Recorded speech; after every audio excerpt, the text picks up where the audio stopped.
David, we've got a lot going on today. Welcome to phase two, David.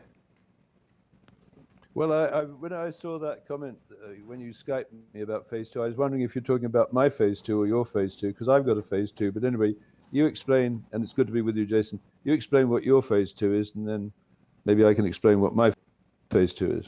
Sure. Phase two, I don't know if it's phase two or phase three, but basically the first phase here, David, was I wanted to improve the quality of the broadcasts by increasing the resolution, increasing the audio quality that everybody gets to hear. And so people have seen that happening over the past couple days and weeks. And part of the issue was I had brought in a new computer. You know that episode of, I guess it's Bugs Bunny, where Daffy Duck or somebody like that, Porky Pig, checks into a hotel room and there's a mouse. So he calls down to the desk and they send up a cat. Then he's being irritated by a cat, so he calls down, they send up a dog, then they send up a lion, then they say... So I kind of got into a little bit of that. I had this faster computer, but it was running much hotter, so then the fan came on, and then that was making noise, and people were complaining about the noise, so I went to great lengths to eliminate the noise, but that required more computing power, and so then, you know, it was this never-ending problem. But what I've done now, David, I've constructed two custom-built computers, not very expensive. A lot of people told me that I should go out and buy this new $50,000 Apple Mac Pro. I can't afford that, David. $50,000. I've never bought a car for $50,000, let alone a computer. So I got these low-cost computers that I was able to build myself that have passive heatsink cases, so the computers are totally silent. Listen for a second. Beep, beep. Yeah. Beep, beep. All you can hear is the refrigerator. So, David, how are you today?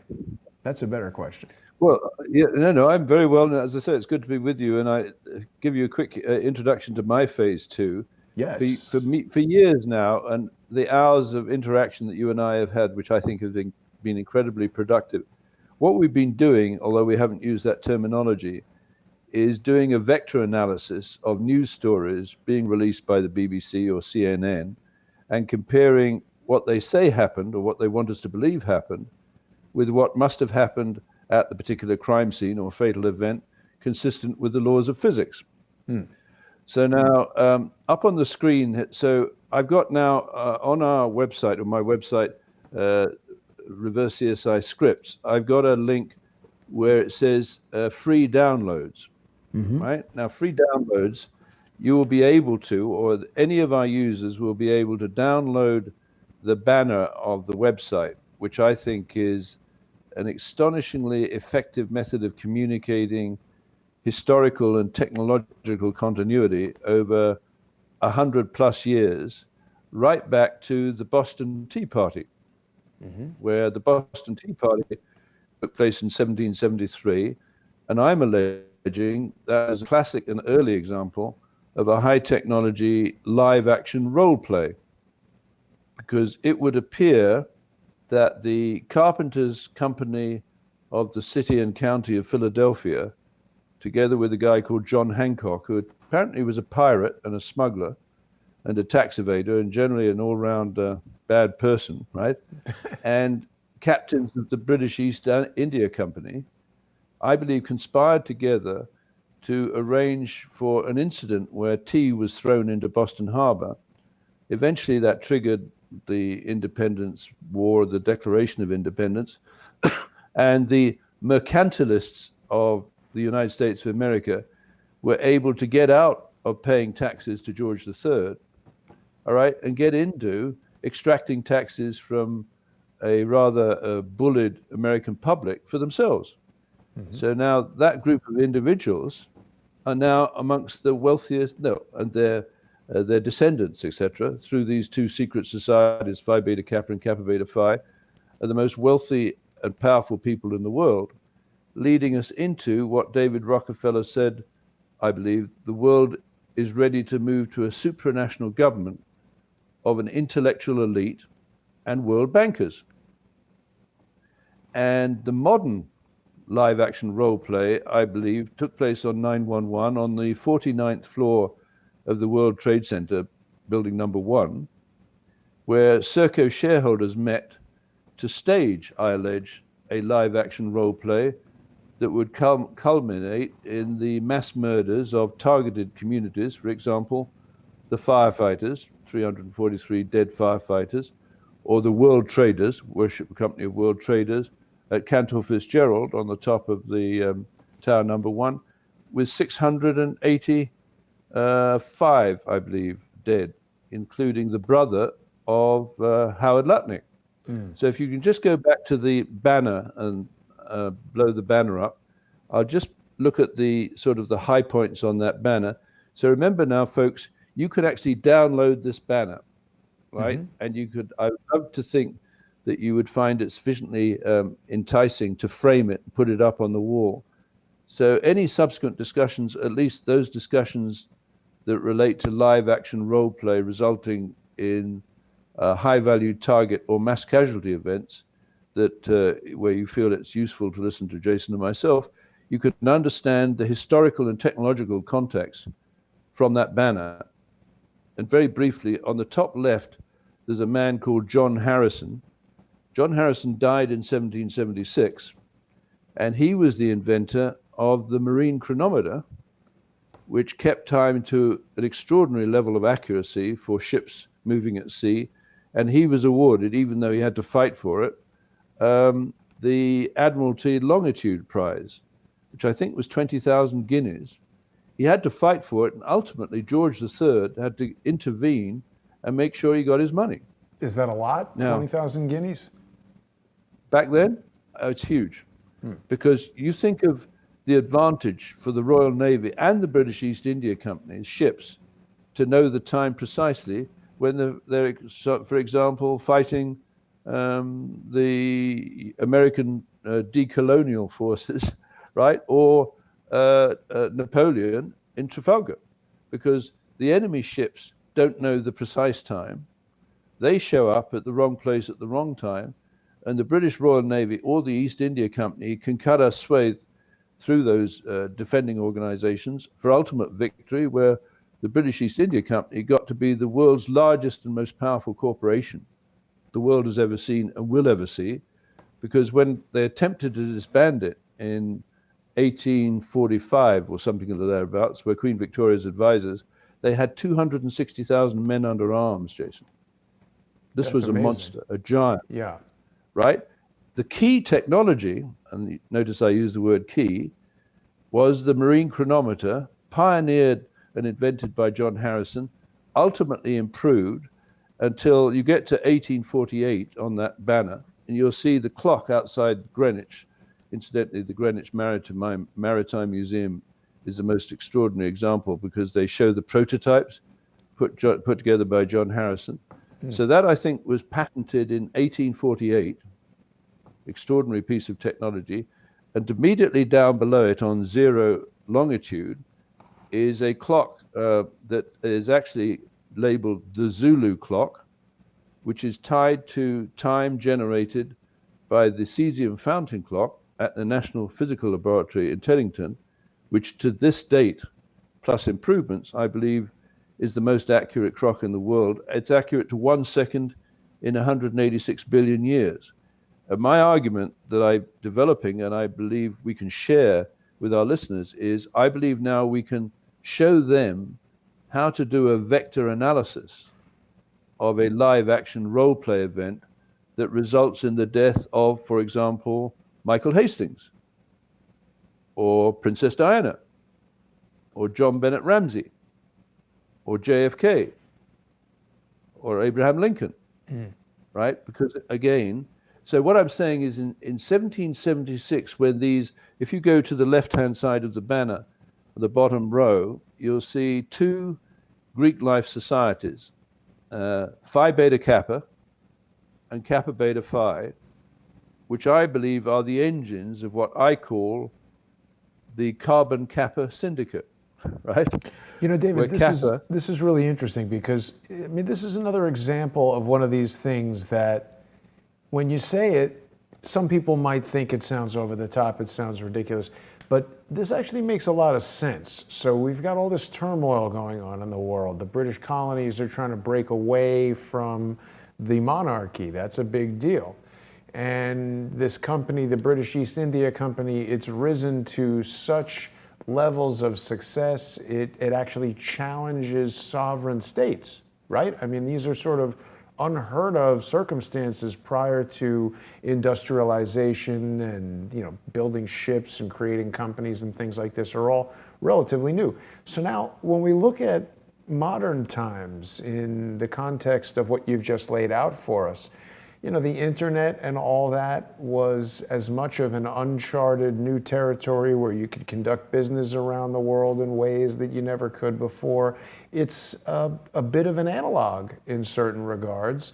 And we see these companies like Amazon.com becoming so huge, taking over industries, changing the landscape of cities. I mean, when I walk around New York City now, there's so much retail closing, I think because of Amazon.com. And now what's happened is Amazon.com has started buying retailers. They bought Whole Foods. They have their own bookstores now. So just within maybe 5 blocks of this apartment, there's something like 3 or 4 Amazon return centers that I know of where you can buy stuff over the internet and bring it there to return. So Amazon is changing the landscape of New York City, perhaps in similar ways to the Dutch East India Company back at that time. Fantastic metaphor. I totally agree. So with this forensic analysis or vector analysis I do, I like to see where did the money come in to fund Amazon's growth, right? It came from investors.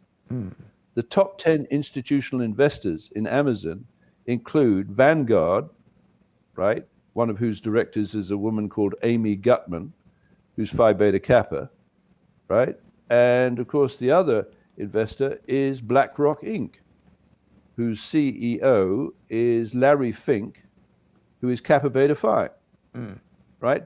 So I'm saying the 2 biggest institutional shareholders. Ooh, sorry, David. Amazon. Look at this.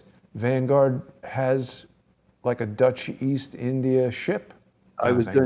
Wonderful, exactly. And you know what? That's an 18th century ship of the type used by the British East India Company to trade into, amongst others, Boston Harbor, carrying a load of tea from China, right, where the 3 ships were attacked by a group, I believe, led or directed by John Hancock. And my question is, how did they synchronize the attack? Because this would be, I guess, a black ops by any means. But if you wanted to attack 3 ships, I believe some of the sailors on those ships would be armed. That is, they're perfectly capable of resisting people who come aboard, trying to steal the ships, the tea, and throw it into the harbor. Yeah. But they didn't shoot. Why didn't they shoot? Right? Because I believe, this is a theory, and this would be the beauty of doing a vector analysis. So our listeners, our supporters, our fans, if you will, they can download this 2-page document, right, which is entitled "The Free Download Template for Licensed Vector Analysis." I'm very verbose, of third-party CSI scripts, where patent custodians have staged live action role play. And as I'm saying, the first live action role play in modern times for me was the Boston Tea Party. And the insignia that is issued to members of Phi Beta Kappa and Kappa Beta Phi is a key. Yeah, you told me that.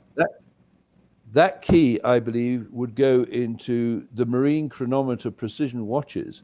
And what is a signal to the people who are members of Phi Beta Kappa and Kappa Beta Phi is, if you join us, right, we will be able to tell you the precise time to launch, for example, the demolition of building number 7 in New York, or the attack on the Pentagon of 9/11.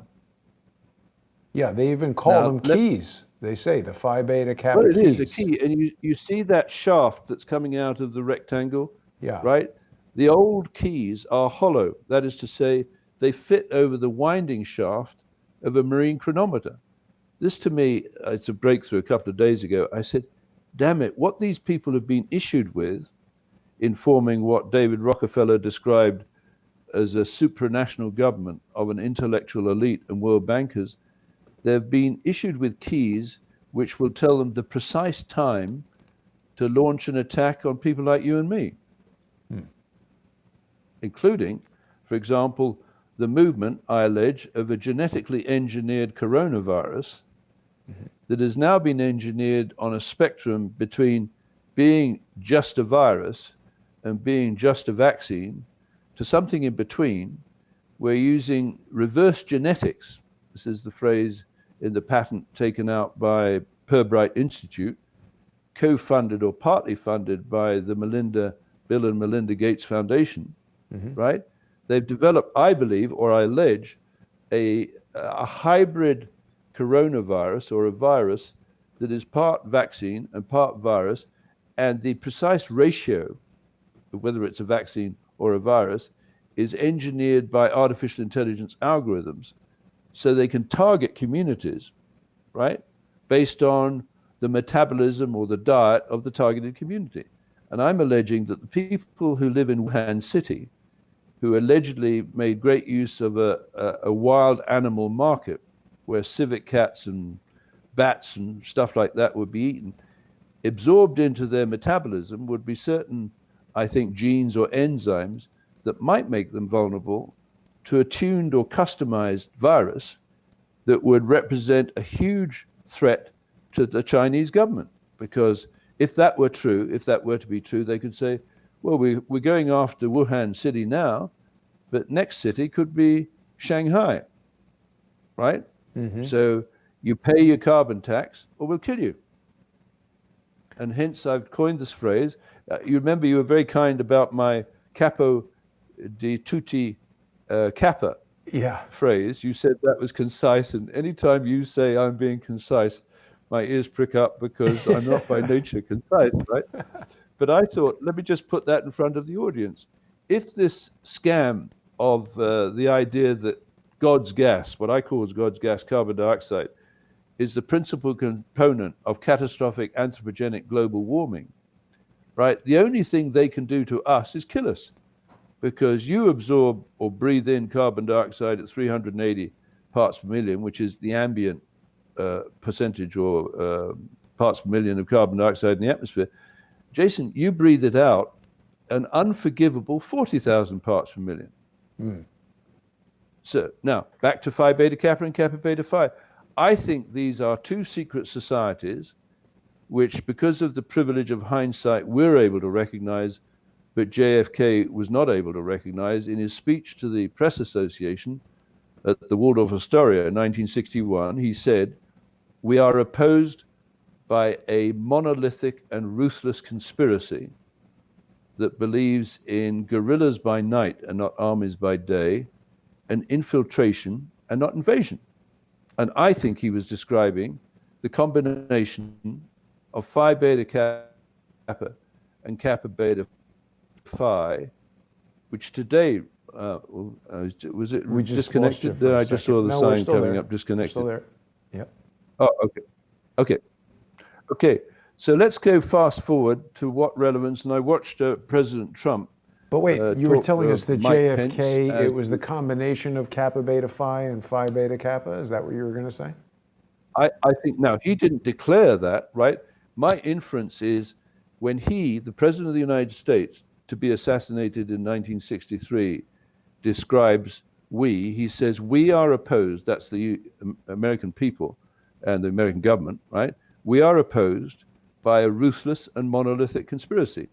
Now, to oppose America, there's got to be an organization out there that fits that description by JFK. He's not a fool. I think people probably thought he was talking about communism at the time, right? Well, yes, but communism was never, it may be certainly ruthless, but not monolithic, because there's a million shades of communism. Marxist, Leninist, Mao Leninist, everyone in the socialist community fights each other. And ultimately, the socialists are up to their arms in blood, right? But Were anyway, you I'm aware of backing this up here. speech, David, in 1961 when it was made, or no? No, subsequently, and I've heard it, and he speaks it's a very, very eloquent and profound speech, but he doesn't recognize the identity of the ruthless and monolithic conspiracy. So I perhaps arrogantly claim I do, or we do, because if you agree with me and our listeners, going back to the David? David? almost by happenstance. We're getting some disruption on your end of the line there. Can you hear me, David? David. David, you still with us? Connection interrupted, trying to reconnect. Okay, let's see where we can go with that. Hopefully David rejoins us shortly. See, I can make all the upgrades possible here, but I can't control what's going on at a guest's location. We'll give it another minute for David to come back and join us. Hopefully it's just a little network load there at his location. We're going to be starting our sponsor-exclusive broadcast in just over 30 minutes on subscribestar.com/crowdsourcethetruth and patreon.com/crowdsourcethetruth, as well as patreon.com/reverse-CSI-storyboards. So David just disconnected, but everything is still working here. So hopefully he can come back in and join us. Let me try texting him. Although if he's off the internet, that might not work. He should just come back in. Let's see if we can get him here. Yeah. We might just end it here. So David, yeah. No, I know. Everybody's got us coming through. We lost David's signal for some reason. I guess his apartment, the internet went out or whatever. So let's see if we can get David back. You know what? The text isn't going through. The internet must be down at his location. So here's what we're going to...